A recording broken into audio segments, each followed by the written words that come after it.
خوشتران باشد که سر دلبران گفته آید در حدیث دیگران. جناب آقای معتمدی از آقای پازوکی گفتن اجازه بدید که یک کوتاه هم آقای پازوکی در مورد استاد معتمدی بگن، بیشترش می‌بشه.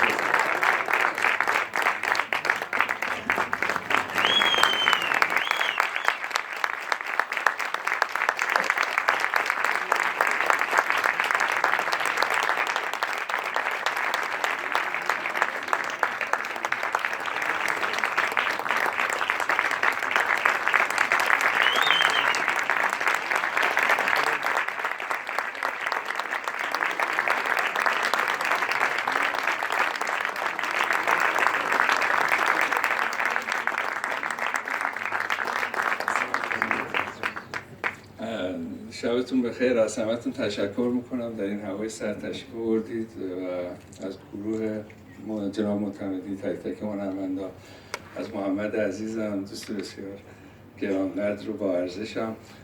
خواهش می‌کنم بفرمایید بشید، خسته میشید من اینجور شرمنده میشم. جناب معتمدی، من خیلی کوتاه می‌خواستم عرض کنم خدمتتون، یکی از هنرمندان خاص مملکت ما هستن، نه تنها به دلیل صدایی که دارن ایشون، صدای خاص و صدای مستقلی که مختص خودشون هست، انسان بسیار با تواضع، با شخصیت فرهیخته، سالم و ادب ایشون در حضور اساتید برای من خیلی ارزشمند هست، در حضور استاد شجریان، استاد علیزاده، استاد ناظری. و فکر میکنم دلیل موفقیت ایشون و اینکه ایشون که چهره‌های جهانی موسیقی ما هستند، در اروپا و در امریکا شناخته شده هستند، همین ادب و تواضع جناب معتمدی هست. همین نکته کوتاه عرض میکنم. آشنایی من با محمد عزیز در حوزه خارج از موسیقی اتفاق افتاد. ایشون پیشرو در بسیاری از مسائل خاص در جامعه ما هستند.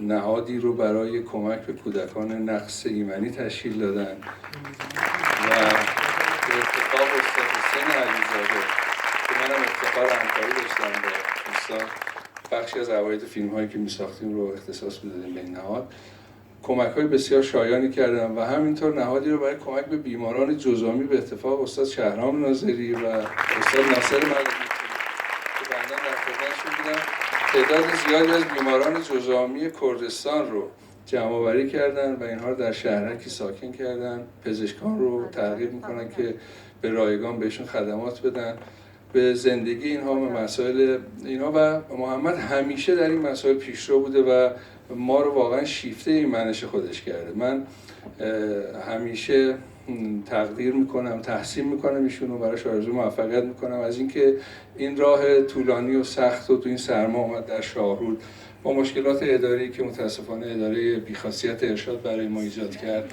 و فکر میکنم که همیشه گفتم واقعا اداره ارشاد اگر تعطیل کنند تو این مملکت خیلی خیلی برای هنرمندان مفیدتر خواهد بود. چون ببینید در یه فاصله 10 سال به اجرا مجوز میدن و واقعا یه مسائلی که شایسته هنر این مملکت نیست و این هنرمندان عزیز و ارزشمند ما نیستش. و من باز هم انتقاد میکنم، باز هم اعتراض میکنم از همین تریبون و تریبون های دیگه. امیدوارم روزی شاهد تعطیلی وزارت ارشاد باشیم تا فرهنگ این مملکت باشه.